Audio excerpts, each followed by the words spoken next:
अलंकार प्रियो विष्णु जलधारा प्रियो शिवः नमस्कार प्रियो सूर्य ब्राह्मण मधुर प्रिय। शास्त्रों के अनुसार भगवान विष्णु को अलंकार प्रिय है और भगवान शंकर को जल की धारा अत्यंत प्रिय है। और इसीलिए कहा जाता है कि जलाधिनाथाय नमो नमस्ते। उन्हें भगवान शंकर को भूत भावन को जलाधिनाथ कहा गया है। सावन का पावन महीना वैसा होता है जब सर्वत्र वर्षा ऋतु होती है और ये अनंतानंत ब्रह्मांड जो है वो पूरा शिव शक्त्यात्मक है। शिव शक्ति हृति ही एकम तत्वमाहुर मनीषिण। शिव और शक्ति ये दोनों भिन्न तत्व नहीं है, एक तत्व है। और सावन के महीने में मान्यता है कि स्वयं भगवान शंकर कैलाश से चल करके अपनी अतिशय प्रिय राजधानी काशी, जो अनंतानंत ब्रह्मांड मायांड जीवांड शाक्तांड और प्रकृत्यंड को चमत्कृत करने का सामर्थ्य रखती है, सर्वत्र प्रकाश पुंज को प्रसृत करने का सामर्थ्य रखती है, जो मधुरता मनोहरता सुंदरता अद्वितीयता अनुपमेयता लावण्य और अप्रतिमता का सर्वोत्कृष्ट उदाहरण है, जो भगवान शंकर की बसाई हुई बनाई हुई सजाई हुई संवारी हुई नगरी है, जहाँ का हर कंकर शंकर समान माना जाता है। जीविते अन्नदातृत्व मृते मोक्षम ददाम्यहम। भगवान शंकर और भगवती अन्नपूर्णा दोनों ही जहाँ पर प्रतिज्ञाबद्ध हैं। जब भगवान शंकर कहते हैं कि जब तक इस धरा धाम पर मनुष्य जीवित है उसका अन्नपूर्णा के रूप में आप उदर पोषण करेंगी, और जब उसका शरीर समाप्त हो जाएगा तो हम तारक मंत्र दे करके निर्वाण सद्गति मुक्ति मोक्ष शिव सारूप्य शिव सामीप्य शिव तादात्म्य शिव सालोक्य प्रदान कर देंगे। तो उस काशी के अंदर जो भगवान का अनुपम श्रृंगार है, इस बार श्रावण मास में 4 सोमवार है और चारों सोमवारों को विभिन्न रूप से भगवान का श्रृंगार होता है। वह राजाधिराज भी हैं यहाँ पर, क्योंकि काशी के अंदर बोलचाल की भाषा में भी का राजा और का गुरु बोलने की परंपरा है। यह शब्द सीधे सीधे संकेतित करता है अपने आराध्य को, जो भगवान विश्वनाथ के रूप में यहाँ पर विराजते हैं। तो सावन के महीने में भगवान का अलग अलग रूप से अलंकरण होता है। जैसे प्रथम सोमवार को भगवान का शिव स्वरूप का अलंकरण हुआ, और वैसे तो नित्य राजराजेश्वर का श्रृंगार इनका होता है, जिसमें चांदी का छत्र, सोने का हीरा जड़ित मुकुट और सर्प चांदी का और ये पंचवदन, ये सब उनको लगाया जाता है नित्य पूजा में।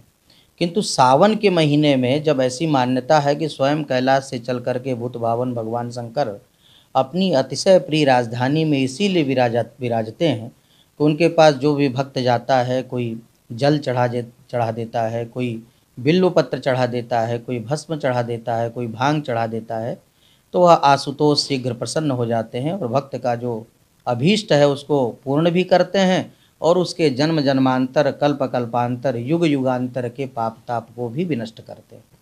असारे खलु संसारे सारमेतत् चतुष्टयम काश्याम वासः सताम संगः गंगाम्भः शिव पूजनम।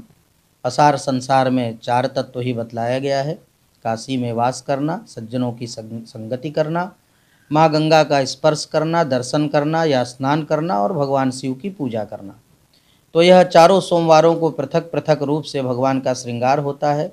जो उनके श्रृंगार की सामग्री है वह सब उनको समर्पित की जाती है। उसमें सर्प से आच्छादित भी किया जाता है, अनेक प्रकार के अलंकरण से विभूषित भी किया जाता है और विभिन्न रूपों में उनका दर्शन करके भक्त निहाल होते हैं।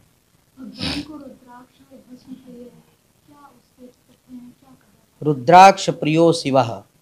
रुद्राक्ष का मतलब ही होता है कि भगवान शंकर रुद्र जो हैं और उनके अक्ष माने नेत्र से जो वस्त्र निकले वहीं से रुद्राक्ष की उत्पत्ति हुई है। तो रुद्राक्ष भगवान शंकर को अतिशय प्रिय है। स्फटिक प्रियो शिवः। नमो नमस्ते स्फटिक प्रभाय।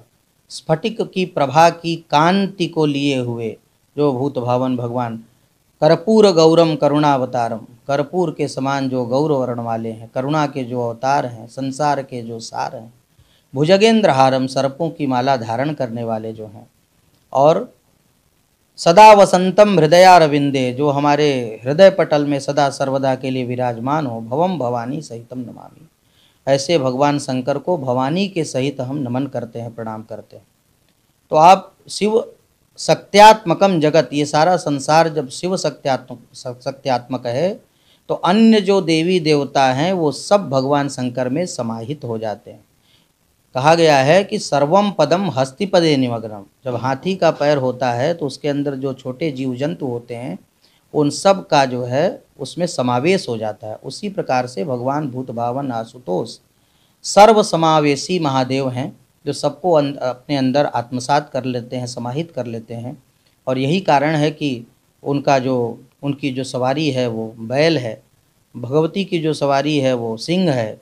दोनों में परस्पर सामंजस्य नहीं होता है, किंतु वहाँ पर सामंजस्य है। वो सर्प की माला धारण करते हैं और भगवान कार्तिकेय जो हैं उनके पुत्र, उनकी सवारी जो है मयूर है। वो परस्पर सामंजस्य नहीं है, किंतु वहाँ पर सामंजस्य स्थापित है। भगवान गणेश की सवारी जो है मूषक है और उनके ऊपर सर्पों की माला है। परस्पर सामंजस्य नहीं हो सकता है, किंतु उन पे तादात्म्य है। इसीलिए सर्व समावेशी देवता कहा गया है भगवान शंकर को। न वहाँ पर जाति भेद है, न वर्ण भेद है, न वर्ग भेद है। वो सबको अंदर अपने अंदर आत्मसात कर लेते हैं। भगवान को भांग बड़ा प्रिय है, आखिर क्यों उनको भांग प्रिय? भगवान भूत भावन जो है वो नीलकंठ कहा गया है उनको उन्होंने विषपान कर लिया था। और इसीलिए तो जो निष्प्रयोज्य वस्तु है मनुष्य का, वही श्रद्धा भाव से, भक्ति भाव से, और भाव से भी नहीं, कुभाव से भी यदि कोई समर्पित कर देता है, भाव कुभाव अनख आलसहूँ, नाम जपत मंगल दिशि दसहूँ। तो कुभाव से भी अगर कोई समर्पित, पुरानी कथानक है ना कि कोई चोर जो है घंटा चुराने गया और भगवान शिवलिंग के ऊपर ही चढ़ गया घंटा चुराने के लिए, तो भगवान ने उसको स्वीकार कर लिया कि हमको कोई बिल्वपत्र चढ़ाता है, कोई जल चढ़ाता है, कोई भांग चढ़ाता है, कोई धतूर चढ़ाता है। इसने तो पूरा शरीर ही नख से सिख तक हमको समर्पित कर दिया, तो वो प्रसन्न हो।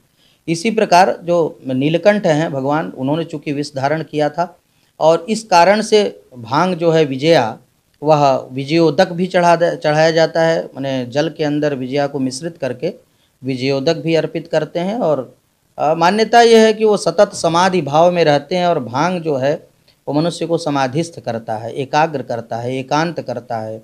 उसके अंदर एक एकात्मकता आती है, वह उसके अंदर एक अनुभूति आती है। तो एक समाधिस्थ भाव का प्रतीक है भांग। और जैसा मैंने कहा कि बिल्वपत्र त्रिदलम त्रिगुणाकारम त्रिनेत्रंच त्रयायुधम त्रिजन्म पाप संहारम बिल्वपत्रम शिवार्पणम। तो 3 दल का जो समूह बिल्वपत्र होता है, यह 3 गुणों का प्रतीक होता है, सत्व रज तम। और त्रिदलम त्रिगुणाकारम त्रिनेत्रम, सूर्य चंद्र और अग्नि जो भगवान शंकर के यह 3 नेत्र हैं, उनका भी यह प्रतीक होता है। 3 प्रकार के आयुध का द्योतक होता है और मनुष्यों के 3 जन्मों का समूल संहार करने में वह समर्थ होता है। तो मनुष्य के जीवन का जो निष्प्रयोज्य वस्तु है, जिसमें कोई बहुत धन नहीं लगना है, बहुत पैसा रुपया नहीं लगना है, भांग चढ़ा दिया, भस्म चढ़ा दिया, धतूर चढ़ा दिया, बिल्वपत्र चढ़ा दिया, जल की धारा समर्पित कर दिया, तो जलधारा प्रियो शिवः, जल की धारा से वो प्रसन्न होकर के उसके जन्म जन्मांतर, कल्प कल्पांतर, युग युगांतर के पाप ताप को नष्ट करके उसके अभीष्ट को परिपूर्ण कर देते हैं।